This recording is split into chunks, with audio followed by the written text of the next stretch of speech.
Students, today I will discuss about Chapter 7 Coordinate Geometry Part 1 में हमने किया है डिस्टेंस फार्मूला। अब पार्ट 2 में हम करेंगे सेक्शन फार्मूला। अब सेक्शन फार्मूला सबसे पहले अप्लाई कैसे हुआ। मान लो दो पॉइंट हैं ए एंड बी।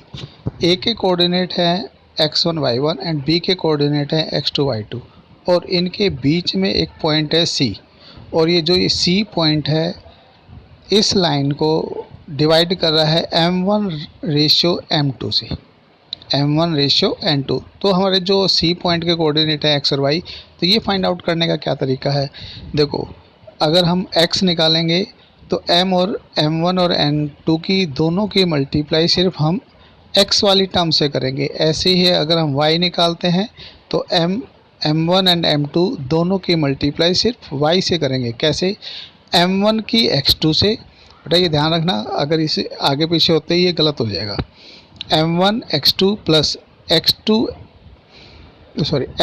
x1 अपॉन में हमेशा रेशियो का सम लिखना है, तो m1 प्लस m2। ऐसे दूसरा y निकालने के लिए क्या लिखेंगे हम, m1 y2 plus m2 y1 upon m1 plus m2। तो जो भी हमारे x और y की वैल्यू आएंगी ये हमारा सेक्शन फार्मूले से हमारे इसके कोऑर्डिनेट आ जाएंगे। अब एक क्वेश्चन नंबर 1 हमने लिया है। क्वेश्चन एक क्या दे रखा है क्वेश्चन में, find the coordinate of the point which divides the join of -1 7 and 4 -3। तो सबसे पहले आप देखो -1 एंड 7 तो ये x1 y1, 4 -3 ये x2 y2 और जो रेशियो है ये 2:3। तो ये हम क्या लेके चलेंगे, m1 m2।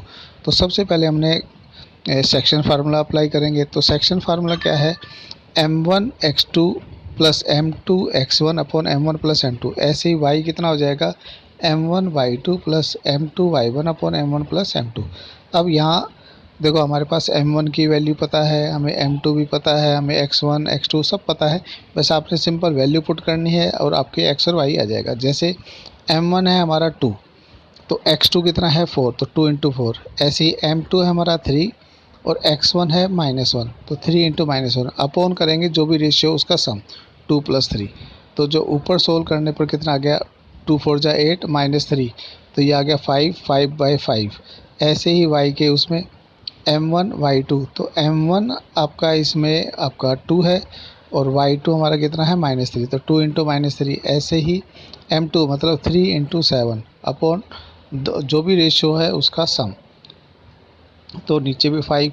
अब इस केस में जब ऊपर सोल्व करेंगे तो ये आ गया -6 प्लस 21 तो ये कितना हो गया 15/5। अब जब दोनों ही नंबर 5 से हमारे डिवाइड हो जाएंगे तो ये हमारा कितना आ जाएगा 1 और 3। तो इसका मतलब जो कोऑर्डिनेट है जो इस लाइन को 2:3 में कट कर रहा है उस पॉइंट का कोऑर्डिनेट क्या है 1,3।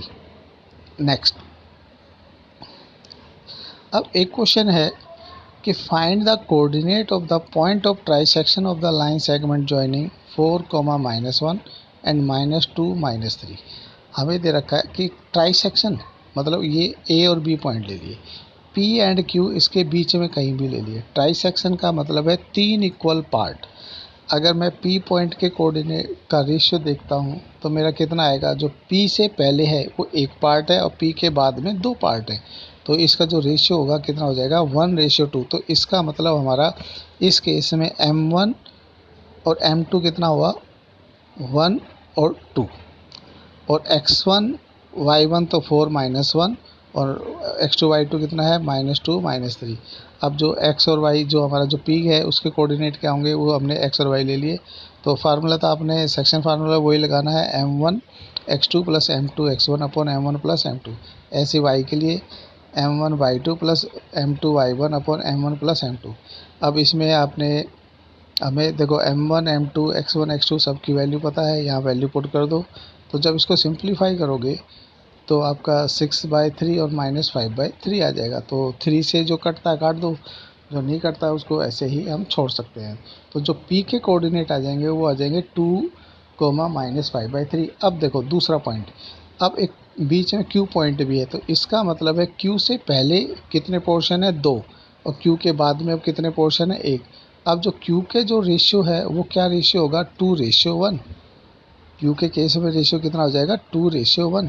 फार्मूला फिर वही लगाना है m1x2 m2x1 upon m1 plus m2। ऐसे ही y के लिए m1y2 plus m2y1 upon m1 plus m2। अब इसमें भी देखो x1 y1 x2 y2 आपने सेम वही रखने हैं। तो अब m1 और m2 चेंज हो गए हैं। अब m1 आपका 2 है और m1 आपका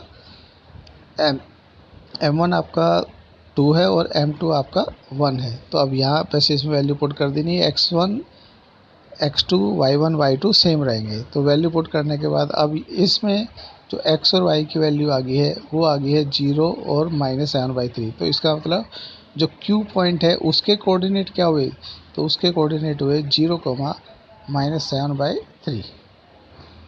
अब नेक्स्ट एक क्वेश्चन है लिया हमने, क्या दे रखा question, find the ratio in which the line segment joining the point -3, 10 and 6, -8 is divided by -1, 6। वो कह रहा है कि इसमें रेशियो निकालो। देखो कभी भी अगर आपको पूछा जाए कि रेशियो निकालो तो आपने रेशियो हमेशा k:1 लेके चलना है और जो भी k की वैल्यू आएगी वही उसका आंसर रेशियो हो जाएगा। मान लो k की वैल्यू आ जाए 2/3 तो रेशियो हमारा हो जाएगा 2:3। तो जो भी k की वैल्यू है वही हमारा रेशियो हो जाएगा। तो कभी भी अगर रेशियो फाइंड आउट करना हो तो हमेशा हम लेंगे k:1 में।